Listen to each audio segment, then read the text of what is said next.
Wandering from place to place without any settled home, the former assassin, now vagabond, moves forward.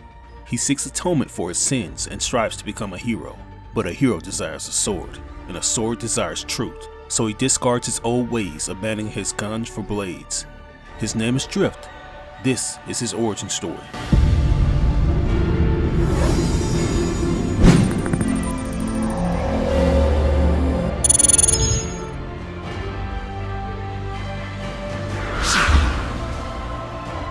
What's up, you guys? My name is RBG and welcome to my video segment, Transformers Movie Universe History. In a previous episode, I did a video covering the origins of the young Autobot scout, Bumblebee. The upload is currently at 50k plus views, and to that I'm eternally grateful and hope you continue lending your support. Before we get into the gist of this video, I'm happy to announce that I'll be doing a giveaway. That's right, we're going to be giving away the Deluxe Class Optimus Prime Autobot Legacy 2-pack set. This includes two highly detailed and articulated figures, one being Optimus Prime and the other being Orion Pax from their Fall of Cybertron incarnation. To enter in a chance to win, all you have to do is be a subscriber and leave a comment on the video. Later in the month, I'll announce the winner. But anyways, let's get back into the main topic. As mentioned in all my videos, that I myself am aware of all the hate the Bay films receive and have to agree that most of the hate is warranted. But I want to take you guys on a journey and show you some of the positives this universe has to offer, because if we're going to be honest, there are certain characters in the film that don't get their just due. Just a heads up, if you haven't seen the movies or read the comic book material used in this video, it will come off a bit spoilerish, so be advised. In today's episode, we'll be uncovering the origins of the merciless assassin turned pacifist, Drift. After the original wave of secondary Autobots from the first three films were wiped out, the big wigs at Hasbro and Paramount felt it necessary to usher in some new bots. I wasn't really keen on this move since I knew it was only done surely to sell new products, but when I found out that Drift made the cut, I was jumping for joy.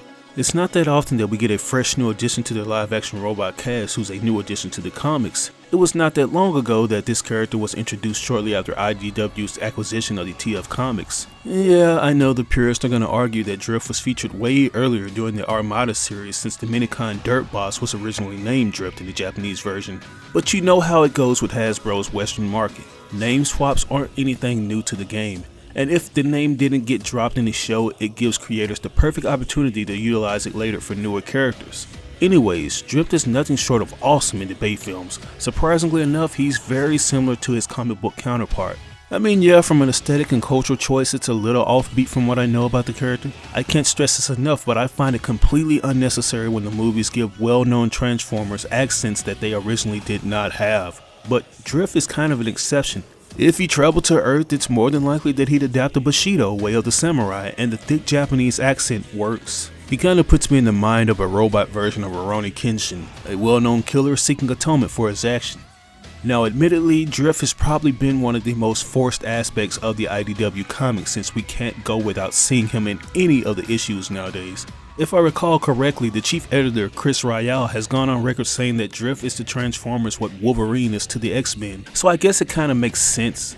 With that said, let's go ahead and slash through the history books and uncover the origins of our noble swordsman. Now, I usually use references and visuals from the comics, but this time around I can't. Unfortunately, the official movie prequel comics haven't been active since their Dark of the Moon run. The only official comics we have pertaining to Age of Extinction is the Titan movie magazines, but they're exclusive to the UK. And to make matters worse, there aren't any trade paperbacks available for purchase, and I can't find the digital downloads in stores anywhere. So what I'm going to do is give a culmination of info I've gathered from the TF Wiki website. I usually get info from them in regards to which comic book stories go in what order and give my own narrations. But this time around I'm going strictly by what the site says while giving visuals to spruce it up. For my reference, I'll be using Titan issue 5.1 entitled Adrift in Space and Time. But before we get into that, I'd like to throw in a little of Drift's IDW comic history, since it's very similar to his bio provided on the back of his toy box in Transformers Rise of the Darkspark video game. Before the Cybertron War, Drift was an unaligned robot. He was homeless, doing whatever he could to survive, even if it meant stealing Energon. The hopeless bot was befriended by Gasket, another homeless Cybertronian who remained optimistic and charismatic in spite of the circumstances. During one drug trip in a place called the Dead End, he was assaulted by two robots, Sonic and Boom, who were abducting homeless people for money.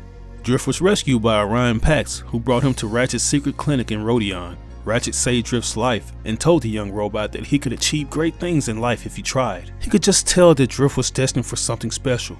And Drift would learn soon what that special something was after Gasket was killed by Autobot law enforcement after trying to stop them from executing a thief. Drift exploded with rage, grabbed the nerd's gun and killed them all. In the midst of this rage, Drift found he was good at beating people up. His knack for violence attracted the attention of the Cybertronian underground, who trained Drift as a killer. Amongst this group, Drift realized the level of corruption in the Senate, and a recruitment rally held by Megatron drew Drift in with his talk of equality. During this big speech, Megatron singled Drift out of the crowd, claiming to have heard great things of him and asked him to join the Decepticon fight for a better Cybertron. Drift agreed, and after being held by the crowd was renamed Deadlock by Megatron. Eventually he rose to become the second in command of Turmoil, garnering a reputation as a vicious and merciless killer. Sometime later on the planet Debola, Deadlock led a battalion against an Autobot squadron. The Autobots' leader called a retreat, and Deadlock's team celebrated. This was spoiled when one of the soldiers pointed out that Deadlock had been ordered to merely observe, and once again had disobeyed orders. When the soldiers threatened to inform Turmoil of Deadlock's disobedience, Deadlock killed him, claiming Turmoil was too cautious and that it was time for new leadership. He called for the other soldiers to follow him, but they summarily captured him and brought him to Turmoil. Turmoil used a stasis lock to trap him in robot mode and attempted to execute him, but Deadlock managed to escape, and after initiating an emergency protocol to cover his escape, stole an escape pod and departed the ship. He crashed on an unknown planet. After scaling some, he found a massive structure, but before he could explore, a mysterious cloaked figure appeared named Wing. Wing offered a deal: help him free the slaves, and he would find Deadlock a ship. Deadlock, introducing himself as Drift, agreed, but first Drift said he needed guns. Together they jumped some guards and stole their weapons. However, a stray blast stripped Wing of his cloak, revealing him to be Cybertronian. Once they jumped into the complex, Drift automatically fled for the ship, abandoning Wing. Despite this betrayal, when Drift was attacked and nearly killed by one of the slavers, Wing brought Drift back with him to a new crystal city, where he was repaired. Wing explained that they were the Circle of Light, a group of Cybertronian scholars and scientists who abandoned the planet during the early days of the war in order to find peace and preserve Cybertron's culture. Wing later takes Drift to Atlas, one of the old Cybertronians dating back to the era of Nova Prime 8 million years ago. He was angered that Wing brought a Decepticon among them and threatened to never let Drift leave. Wing then steps forward, putting his own reputation on the line, and stands up to Atlas. He began training Drift in an unknown Cybertronian martial arts. The techniques appear very reminiscent to what the Autobots call diffusion, a style of combat designed to stop an opponent without causing any serious irreparable damage, similar to Earth's Tai Chi Chun, which is designed to use an attacker's energy against them, mixed with Kendo. It is unknown how long Drift trains, but he apparently becomes very skilled in the use of his short swords and hand-to-hand combat. Wing offered Drift a chance to earn his freedom by defeating him without guns in combat, but Drift never succeeded. Drift grumbled that he'd never learned to fight without projectile weaponry. Weeks later, Wing was still dominating Drift. Over time, Drift admitted to Wing that Crystal City held everything he had ever wanted, while the Decepticons had lost sight of this goal some time ago. Their sparring was interrupted by a summon from Atlas. When they arrived in the control room, he informed them that they had received a coded signal and he thought Drift might be able to translate. Though Drift claimed he could not understand it, that night he snuck out of the city and drove far into the desert. There he met with the slavers, who had used the Decepticon code to offer Drift a deal. The code had been obtained from Lockdown, a Decepticon sent by Megatron. The deal was simple: hand over the location of the Circle of Light, or die. Lockdown reminded Deadlock of his high standing in the Decepticon army. Megatron held Deadlock in high esteem, and by guarding these Transformers, Drift stood to lose that. Meanwhile, the head slaver Braid required Cybertronian bodies to experiment on, and were willing to take captives from neutral camp in lieu of Deadlock, in payment for property he damaged earlier. After agreeing to lead the neutral Transformers into an ambush, Drift stumbled back to Crystal City, where he informed the Circle of Light about the pact he'd made with Lockdown and his slavers. Drift argued that they should fight their attackers to preserve their freedom and their way of life, but Atlas sharply disagreed. He would have no fighting at all, even to preserve his own life, and blamed Drift for ruining their civilization. The others did not agree and supported Drift. A smaller number of them offered to help fight the slavers while keeping the true number of their population unknown. As they reached the surface with a hastily constructed craft to make it appear as if the Circle of Light had recently crashed there, Drift revealed himself to have been rebuilt head to toe to match his new colleagues. With a sword mounted on each hip, Drift announced he was ready. Soon, Lockdown and the slavers were upon them. After slaying a few of the slavers, Drift realized that he was past the point of no return. Lockdown realized this as well, and asked the former Decepticon why he'd given it all away so easily. And Drift responded saying, "What I've always wanted, the promise of a better Cybertron." But their sparring was interrupted by the death of Wing. Enraged, Drift jumped Braid, but he did not accomplish much. He was not as agile as a fighter as his late friend, and Braid easily defeated him. Before the killing blow could be delivered, Crystal City in its entirety rose from the ground as Wing's death had spurred Daedalus into action. With the entirety of the population now fighting the slavers, the tide was quickly turned. Despite his injuries, Drift slew Braid with his great sword, while Lockdown, startled at Drift's transformation, cut his losses and left. Though the Circle of Light asked Drift to stay with them, Drift reminded them that he'd promised Wing to return the freed slaves to their homes.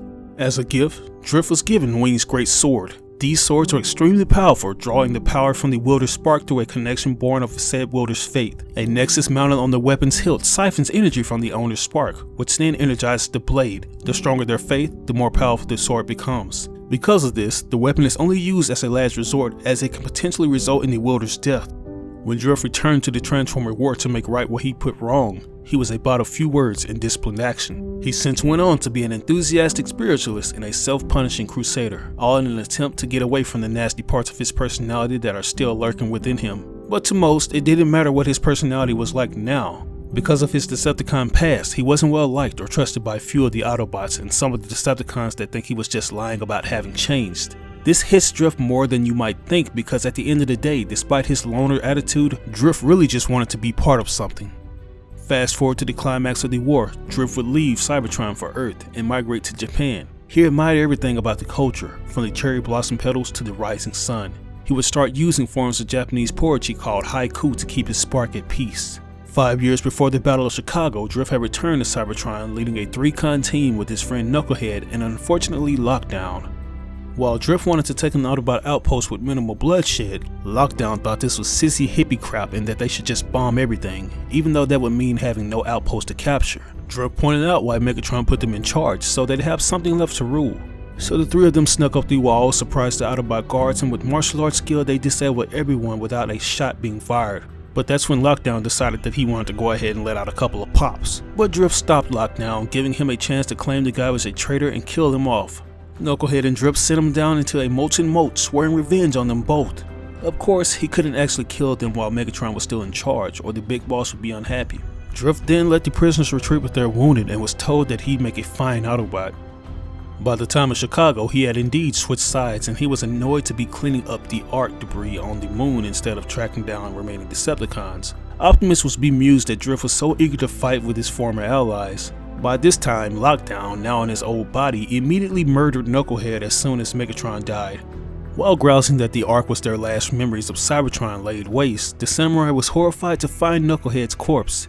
It was there that he had realized how powerful Lockdown had become. Drift made a grave for his fallen friend, and Prime told him that they'd stand against Lockdown together. And that, my friends, is where the story ends. As we know, Drift's new partnership with Optimus and the Autobots would be put on hold. Thanks in part to Cemetery Wind, him and his new group of friends would have to go into hiding. Later they would regroup and the rest is history. I hope you enjoyed this origin story of Drift, because I did everything I could to piece up his backstory. As I mentioned earlier, I really enjoyed this version of the Autobot Samurai. I think it's brilliant that the movies describe him as being this manic who doesn't like to be snuck up on due to how war-torn he is. But I do wish the films would give a little bit of his past, whether it be through his dialogue or interactions with Decepticons. The casual viewer is not going to know that he was a former baddie unless someone tells them. Maybe we'll get a glimpse of that backstory in this new expanded cinematic universe, since they seem to be going back to the Transformers roots. But anyways, what do you think of Drift's origin? Do you find it interesting? Does it help you appreciate the expanded universe that the Bay films have presented? Let me know in the comment section below. As always, I ask that you like or dislike the video. It doesn't have to be a thumbs up, it can be a thumbs down. Any feedback is good feedback and will only help me improve on future content. And if you're interested in more Transformers history videos like this one, or Transformers videos in general, why not subscribe and hit that notification button to stay updated. But anyways, this is your boy RBG signing out on another video. I'll catch you guys later. Peace out.